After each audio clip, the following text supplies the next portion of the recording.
So today, got a brand new unboxing here. And let's just get it started. Enjoy! What's going on, folks? It's your boy, back at it. What's going on, folks? It's your boy, back at it again with another video. How you all doing? And today, as I said, got a new unboxing here from Zavvi. This is quite bigger than I expected. Bigger than me fucking head.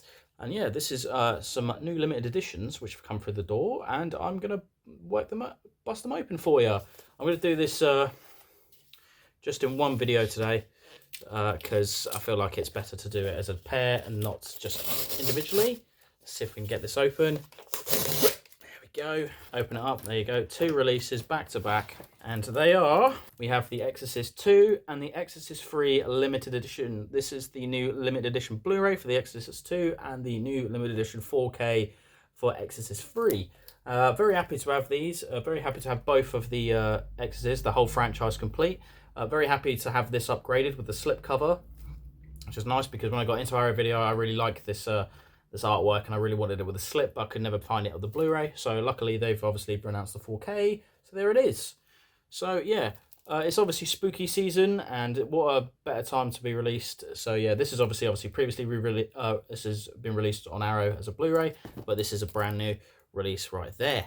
So we got this obviously the Exorcist 2, the Heretic, and just the Exorcist 3. So we're just going to pop the Exorcist 3 right here for a sec while we get into. We'll go open the second one first because obviously this came out first. But yeah, the October releases this year are actually quite exciting personally. I really like Exorcist 3, and I've never seen the second one, but I've heard this is quite a bad film. But I'm a horror completionist when it comes to sequels and stuff like that. If you ever watched my horror movie video from a long time ago, yeah, it's mainly sequels. I've seen quite a lot of sequels. Well, I've accidentally just damaged the slipcover there because the fucking plastic to get off these is a fucking nightmare.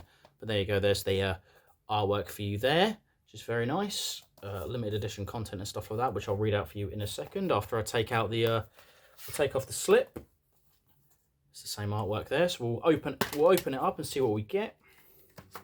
So this is a 2-disc edition. I don't think we have any art cards or posters in this. No, we do have a booklet here. I think that's the angel-like thing that you see in the first one. And there is our lead. There you go.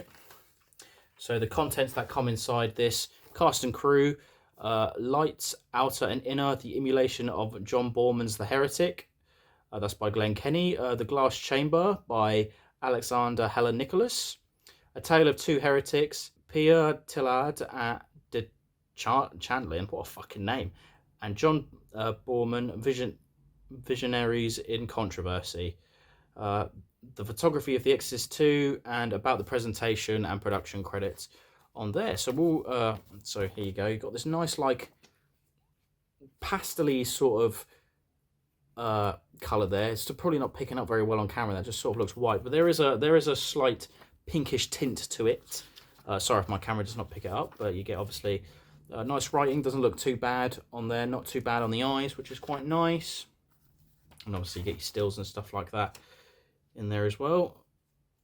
Obviously this is a note now because obviously this has James Earl Jones in. May he rest in peace. So yeah, 2-disc edition. Oh, didn't read about the presentation at the back.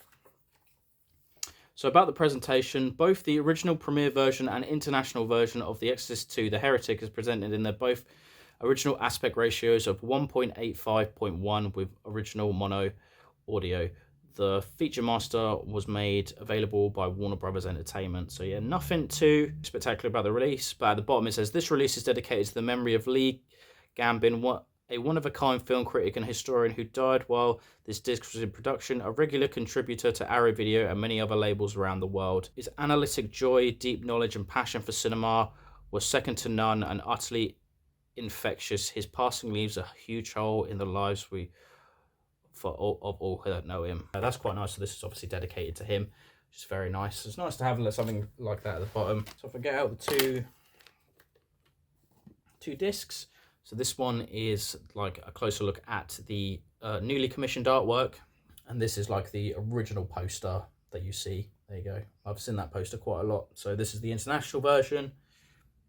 and this is the original premiere version, which is a strange. Also, I've just noticed this. I don't know. Like this is normally the same, like see-through, but that's a more faded plastic, which is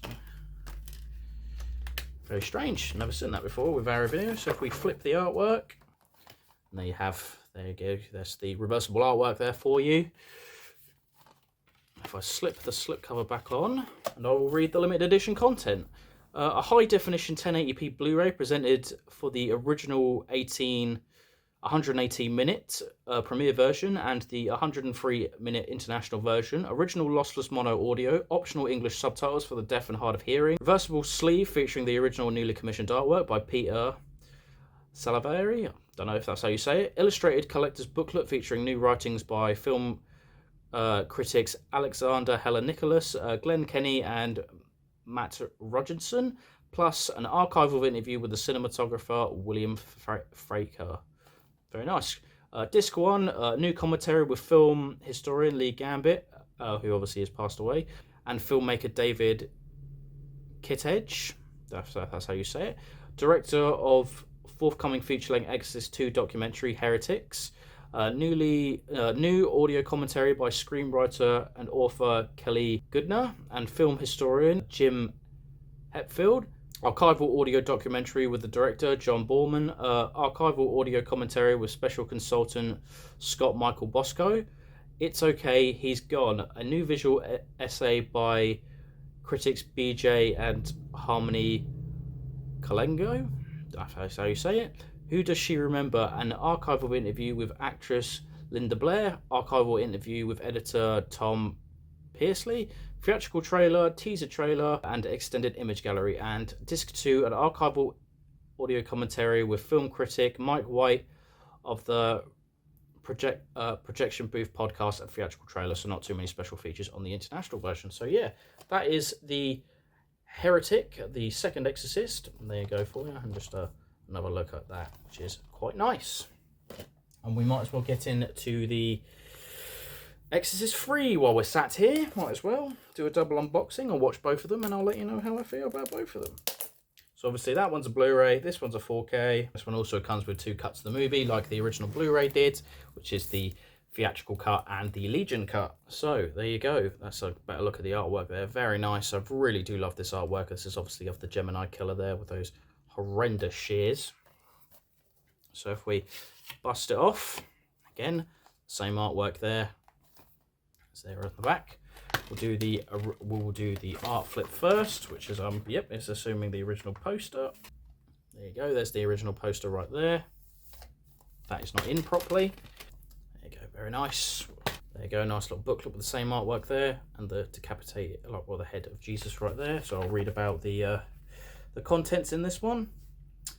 We've got cast and crew. I believe in slime and stink, despair, defeat, and facing the fact it's not such a wonderful life in Exorcist 3 by Lee Gambit. Rest in peace. Exorcist 3 Legion, William Peter Blately on his long-awaited follow-up. Devil's Advocate, an interview with William Peter Butley. Exorcist 3, the post-production exorcism effect. A Legion of Indifference, the Exorcist 3 reviewed, and about the presentation. So there you go, that's what it looks like on the inside there. Very nice, very nice. Nice to have a little booklet with this. So about the transfer, Exorcist 3 theatrical cut is presented in its original aspect ratio of 1.851, with the original theatrical stereo 2.0, the 2003 restored stereo, and the 5.1 audio mix. The Legion director's cut version is presented in 1.85.1 aspect ratio with 2.0 stereo mix. The film was restored at Shout Factory, and the masters was supplied by Park Circus. Additional mastering was completed by Arrow Films at Restore Studios London. The theatrical version is presented in a 4K resolution with HDR10 and Adobe Vision. The Legion director's cut vision is presented in high definition. Very nice about that. So yeah, we'll have a quick look at the discs, and there is no point getting the discs out, both discs out, because it is this exact same artwork on the disc. So it's kind of a shame that they don't have the original on there, but yeah, that's a shame. But nice release all round so far. I quite like this. I'm very happy to have this with a slipcover, I can't lie. I will read the special features on this are obviously much greater than the other one. So this is the limited edition content. Original theatrical 2.0 stereo for both cuts. Optional 5.1 DTS HD master audio for theatrical cut. Optional English subtitles for the deaf and hard of hearing. Reversible sleeve featuring original and newly commissioned artwork by Richard Wells. Illustrated collector's booklet featuring writings by all those names that I read out earlier. And reviews as well. Disc 1, the theatrical cut, the 4K HD Blu-ray. 4K restoration of the theatrical cut. Presented in 4K Ultra HD 2160p, Blu-ray in Dolby Vision HDR10 compatible. Audio commentaries by critics Alexander Heller, Nicholas and Josh Nelson. Audio interviews with the writer-director William Peter Batley. Deaf Be Not Proud, The Making of The Exorcist 3, an in-depth 2016 documentary divided into 5 chapters. Chapter 1, A Wonderful Time. Chapter 2, Signs of the Gemini, an interview with actor Brad Dourif. Chapter 3, The Devil's in the Details. Chapter 4, Music of the Padded Cell. Chapter 5, All This Bleeding, interviews about additional shoots and special effects.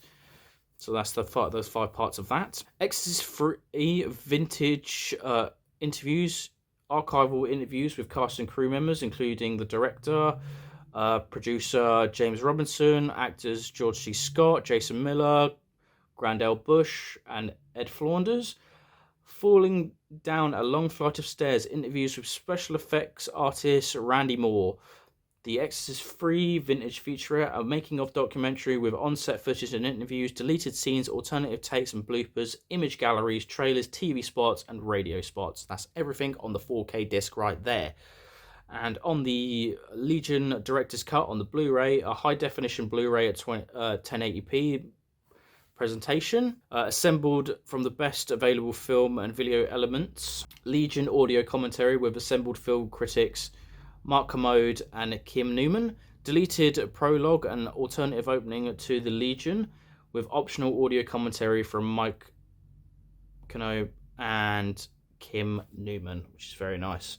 And obviously the feature runtime of the theatrical cut is 105 minutes and the Legion cut is 110 minutes. And obviously both cuts on this one, the original premiere version is 117 minutes and the original and the international version is 103 minutes. So there you go, folks. That is the unboxing segment of this video. So I'm now going to watch, I watched The Exorcist last night, so I'm going to watch this and then this, come back, give you film reviews, transfer reviews and all that shebang. So you stay right there and I'm going to get my Exorcist on. Be right back. So I'm back from watching Exorcist 2 and Exorcist 3 on these new limited editions. So what do I think about the movies? So, as I said, it's my first time watching Exorcist 2, and I already knew that I'd heard a lot of bad things about this movie. I heard it was not a very good sequel in any way, shape or form. So I thought I went into it blind, I kept my expectations low, and I was still disappointed. Let's talk about the good things first. Acting-wise, I don't think anyone really delivered a bad performance. I thought everyone was good, to be fair. I didn't think anyone was giving a shocking performance, which is something. Like, got James L. Jones in there, may he rest in peace, he was pretty good. Louise Fletcher as well, she was good. Blair, who plays Regan, she was really good as well. I think, like I said, performance-wise, it was pretty good. And some of the plot elements were interesting ideas, I will give it that, but just overall, the execution was just naff. It didn't interest me whatsoever. It failed to keep my interest in the movie. That was the problem with it. Just so much going on. Yeah, I was just feeling a bit lost, whereas the first Exorcist, which is right here, is a much more coherent film, because obviously I watched this in preparation because I was going to watch all 3 of them. Yeah, it's just such a different film to The Exorcist. Maybe I would have enjoyed it more if I didn't think it was an Exorcist sequel, or trying to be an Exorcist sequel. Yeah, it just felt like a bit of an incoherent mess, personally. I just didn't vibe with the film. It just didn't take my interest whatsoever. The 1080p transfer is okay. It's quite grainy in a lot of places. Maybe it could have benefited from a 2K scan or something like that, but I don't know if they have access or know anywhere where the original film reels are. So I don't know if that would ever be possible. I feel like if maybe it was possible, that they would have done it for this release or a release so far right now. Yeah, I did watch the commentary that's on this with Lee Gabbett, may he rest in peace, also, and David Kitteridge. I watched the commentary with them because they both quite like this film, so I wanted to hear the perspective from someone who really enjoyed the film. And also same with the writings from the It's Okay He's Gone, a new visual essay by film critics BJ and Harmony Colalingo. Yeah, and they were talking about like these deeper meanings that are like about Reagan and what everything in this plot in the film meant and stuff like that. And I was like, I could see where they were coming from, and it was nice to hear their perspective. But I just felt like personally, I didn't see it the way they did. Like they were talking about Reagan's innocence. Like example, a great point was them talking about Reagan's innocence. Like it's still deep down there because obviously they still think that she's plagued with the demon, the memories and stuff like that. So the fact is that she can't be broken by this, and she's always a good soul, which is fair. That does come across. I just feel like there are some great highlight moments of that, like say the ending, or the way she interacts with the other child patients. You can see it there, but I just feel like there's these massive gaps in the film where I was just completely losing interest. Like if it was a more coherent version of what they were saying, I would have been like, yeah, no, fair enough. But just overall, it didn't sell me. I really didn't enjoy it that much, which is a shame. But I'm still going to keep this edition because I will give it a rewatch at some point. And there's some good special features on here. I actually haven't listened to an audio commentary in a long time. So yeah, I think I'm going to listen to the other audio commentaries that come on this as well. And I'm quite excited for the documentary that Kitten Edge is going to release, which is like a feature-length documentary about this film, which I'm very excited to see whenever that comes out. I very much look forward to that. Exorcist 3, I watched the theatrical cut this time. I have watched the Legion cut twice before and the theatrical cut before, but I watched the theatrical cut this time because it is the 4K transfer as well, which I will talk about the transfer first. It was a really nice transfer. There was only a few bits where maybe it was a bit grainier than the rest of it, but the colours were looking really nice. The reds and the greens and would pop in. The browns looked very natural. Like it was nice. It did look like a good upgrade from the Blu-ray disc, which is just sat there. Yeah, I think the transfer was really nice. I really did like it. It felt very natural. It didn't feel like any like overexposed or anything like that, which seems to be very common with some of the 4K pickups that I've had this year. So quite happy. I'm happy with the 4K transfer. Yeah, really like it. The movie itself, I know it's got a big cult following, and I am one of these people that actually really loves The Exorcist 3. I think it's a really good sequel. It's obviously done by the writer of the original book and helped the screenplay for the original Exorcist, and he directs. It follows Bill, who's the police officer, and the Reverend, who he's friends with from for the end of the first Exorcist. They've obviously been recast in this movie. Both the actors are absolutely fantastic. They have a really good working chemistry. They really sell their relationship, which is really nice. Then the mystery of the film is really good as well, with this Gemini killer and stuff like that, and how does it link into the events of the first Exorcist. I really like it because these killings keep getting more and more aggressive, and obviously the detective is trying to work out why these are happening and stuff like that, because it's the same MO as the Gemini killer, and it turns out that the person that they brought in on their special wing, because the Reverend is killed because when he went into hospital, and it came out of the same hospital. So it turns out that the Reverend who threw himself out the window of the first one is still alive and is been embodied by the Gemini killer. So yeah, I think the pacing of the theatrical cut is really well done. I really enjoy it. I really like the music is fantastic. Like the opening sequence where we go in the church and it bursts open the door and everything. I think it's absolutely fantastic. Some really creepy imagery in it, like the statue with the Joker's head on it. It's literally on screen for like less than 5 seconds, and it leaves an impression. It's like it gives me the same feeling, but not as creepy as like the demon face or the the Reverend's mother in the first film. I like those sort of things. I like how movies that are this old can still give me that unnerving feeling to it, which is really nice. So like, yeah, performance wise, everyone was fantastic. Brad Dourif as the Gemini Killer was fantastic. Some of those long monologues he does, they do go on for a little bit, but at the same time, I think he performs them so well. I really enjoy them. And I know, I think his name is Jason Miller, the guy who plays the Reverend in the first one. Obviously, he was going through a lot outside of this. Like, he was a big drunk and stuff like that, and his life had really fallen apart. But it was nice to see him in the movie and stuff like that. And the sort of scenes that he does do, I still think are pretty good, with all things considered, which is quite nice. Yeah, I really like, because I've watched the Legion cut twice, and I think some of the scene, I think the more I've thought about it, and after that second rewatch, the jarringness of the lost footage really takes it out for me, which is a shame, because some of the scenes are really good. Like, I do really enjoy some of those extra scenes, but yeah, I just really like the theatrical cut. I don't know, I just really do. I really like the theatrical cut of this movie. But there's like a lot of people like the director's cut, don't they? Well, it was like in, like, say, Donnie Darko, the roles are reversed. People love the theatrical cut, and I love the director's cut. So, but that's film, innit? It's subjective. You know how it is. That's how we do it. Yeah, really nice 4K transfer. Really enjoy the film. Great acting, great score. Shot beautifully as well, I must say.